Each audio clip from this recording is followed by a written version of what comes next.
এক বান্দির মুখ ধরে যে ভিডিও বানাতে দেখছি ঠ্যাং ভাঙ্গিয়া পাছা দিয়ে বইরা দিয়াম হাইস হাইস হাইস কয়েকটা ফুল ছিঁড়ে লয়ে যাই বাড়ি যা হেরা ভরা খাওন যাইব মাইকার হালাত হইছে মাইকটাও লয়ে যাইগা বাড়ি যা গান শুন যাইব কি ব্যাপার মাইকের সাউন্ড কই গেল হরুকে তুমি আক্রমণ করছে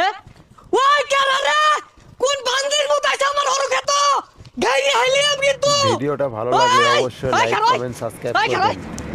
আশা করি আপনাদের আমার হরুকে তো হরুকে সাবস্ক্রাইব ভিডিও মাইক লই যাস আপনারা হেই যারা মিয়া এগুলো মাইক ভিডিও লই কই যাই মানে দেখছেন, মাইক কোন কইরা পাইছি আমি মাইক কি তোর ভাই কাম হেরে উঠে গেছে ওই নিতে একটু হাল লই দেখি সব সময় পাওয়া যা হর ফুল তুলতাছি বড়া খায়া এই যে রে কি ডাহাতি ডাহরছে আমার দুই কাটা হরুর ফুল তুলে লয় মেলা দিছে এই ফুল হতে হরু ওই তো ওই হরু তেল দিয়া আমি পাঁচ কাশ মাছ আর পুড়ি মাছ ভাজ্জা খাইতাম ধরুন ফুল নেন গা